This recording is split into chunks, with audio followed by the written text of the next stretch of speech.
we looked at the pedicle anatomy as already discussed by Appaji. So you need to have these three important things in mind. So if you know the diameters, you know the angulation and the sagittal and coronal plane, you can never go wrong. So then so where is the pedicle is also important. Appaji has given you in detail in every level. It's like two funnels sitting over each other. That's the typical thing is D12 will be straight and up. You will go medially, and down also you will go laterally. So that's how things evolve. This is how the pedicle is, how you angulate at different levels. So the malpositioning of or the pedicle screw violation is very common. Studies have gone from 0 to 44%. This is the major complication. It can cause dural tear, root injuries, a paraplegia, a vascular injury. So when you put in these screws, there are the common structures on the right side you injure are the costal vessels, esophagus, the vena cava, thoracic duct, and bilaterally you can injure lungs on both sides, segmental vessels or segmentic change. This is one classification which comes into play only when you have made a mistake. You normally don't classify them. So once you have a mistake, then you really look at it. And Gertzmann has really made it into 5 types, depending on how much is the malpositioning of the screw from 0 to more than 6 millimeter, and classified into A into E.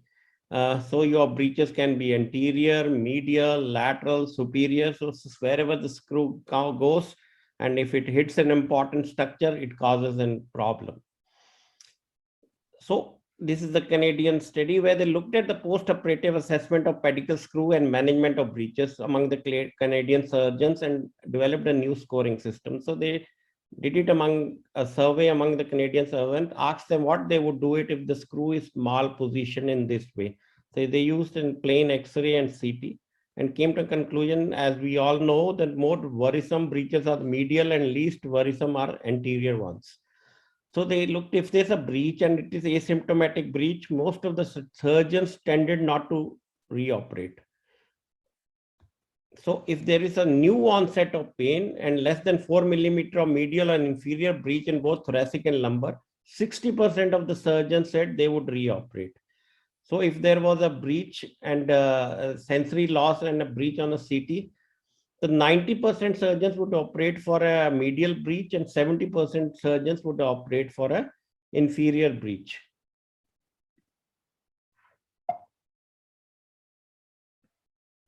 So based on this, they came up with a new scoring system, which looks at the location of the breach, the amount of the breach, and the symptoms it has caused. So if the score is more than 6, it warrants a pedicle screw repositioning. So if you look at the mechanical strength of a lateral breach on a spinal pedicle screw fixation, looking at the maximum torque and seating capacity, the repositioned screw or doesn't have a much major difference and we can get away with it. Then there are issues where there is a mechanism of medial wall breach. So medial wall breach can still happen after a correct cannulation of the pedicle. So what are the culprits? It's a change in the insertion angle or use of a pushing force to insert a screw when there is a resistance. So pedicle seems to be extremely tolerant to insertion angulation mistakes up to 10 degree and tend to lead the screw into correct pathways. Screws without tapping notch seems to be safer than notchless screws. So Gutsman and Robin said 4 millimeter safe zone is allowable. Melmont said it is up to 6 watts. So it is important. This is an entity which is basically depends on the clinical symptoms. So any breach, if it doesn't cause a symptom, is hardly noticed.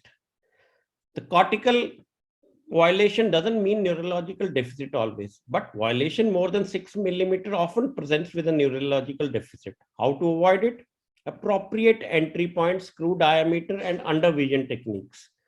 Endoscopic probe to assess the intactness of the pedicle screw, or a B-sound ultrasound can be used in some, but it's morely a theoretical entity. So verification of the track using a ball probe. So you can do it physically, you can use it with a ball probe. Radiologically, you can look at the pedicle with a K-wire or a pedicle marker. Physiologically, you can do an electrophysiological studies. So these are the three things which you will tell you whether your screw is right or wrong. So use a ball tip probe for pedicle screw placement, specially designed. So ball tip probe should be very, very flexible. And they did a study and looked at, there's a 40%, 14% error with the ball tip, whereas it was 34% in the conventional group. So palpate and you check for all the four walls and the floor. So even if you feel at times on a radiology that your screw is out, you take out the screw and try to feel it. That feeling when you probe with the sound is like you are climbing the stairs.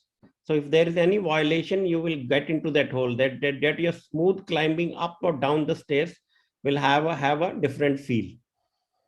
What are the other methods that you look into? You look into neuromonitoring, you look at the triggered responses, the pedicles to screw stimulations. Oh no, there is a breach, now what to do? This is what we encounter. So important is stop and think, where is the breach? Is it an entry point problem or is it a direction problem? It may have been difficult to achieve a medial angulation due to soft tissue or a retractor. I tell my boys also, never do a pedicle probing or a pedicle all with your self-retaining retractor touching your probe. Two metals touching each other, you will never have a tactical sensation or a feel of the pedicle. So any metal should not touch a metal when you're doing this. And how to rectify a new entry point, intentional lateral entry point, or anatomical screw with the superior entry point may be a salvage procedure. So anatomical trajectory is achieved in 62% of the maximum insertion torque you can in a failed screw. So that's a good technique. So you look at the straightforward free technique or funnel technique or in and out. So any violation can be, you can change from one technique to another. Even a transverse process entry point can be used as a salvage method. This is use of percutaneous method. As Neeraj already said, this is when you start on the lateral wall. This is what you see on the lateral view. Once you reach the medial border of the pedicle in the lateral view, you should be in the body.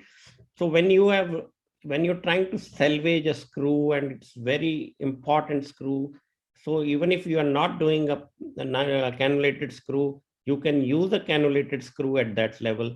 So important is if you could get in your guide wire, do a tapping over a guide wire and use a cannulated screw.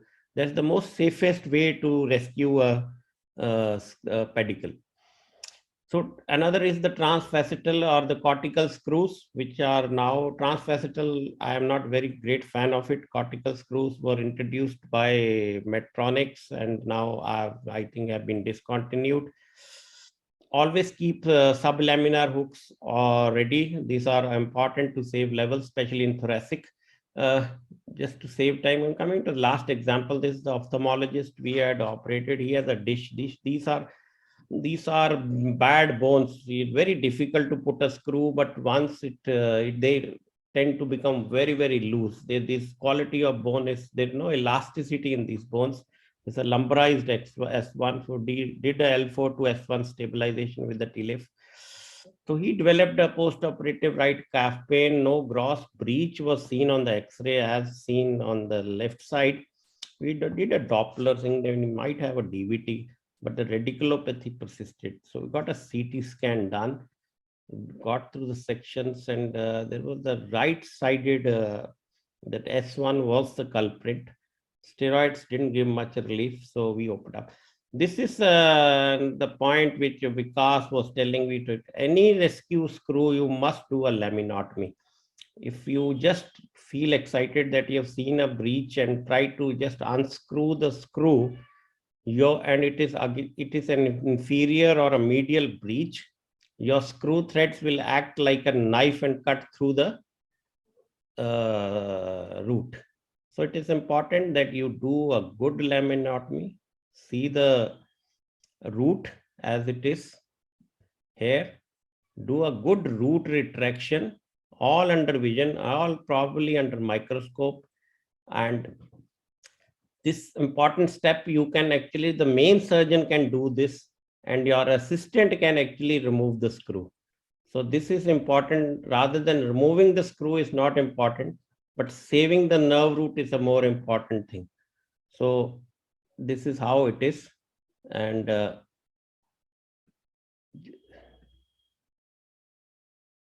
so see how the threads move. It would really have cut the root at multiple points.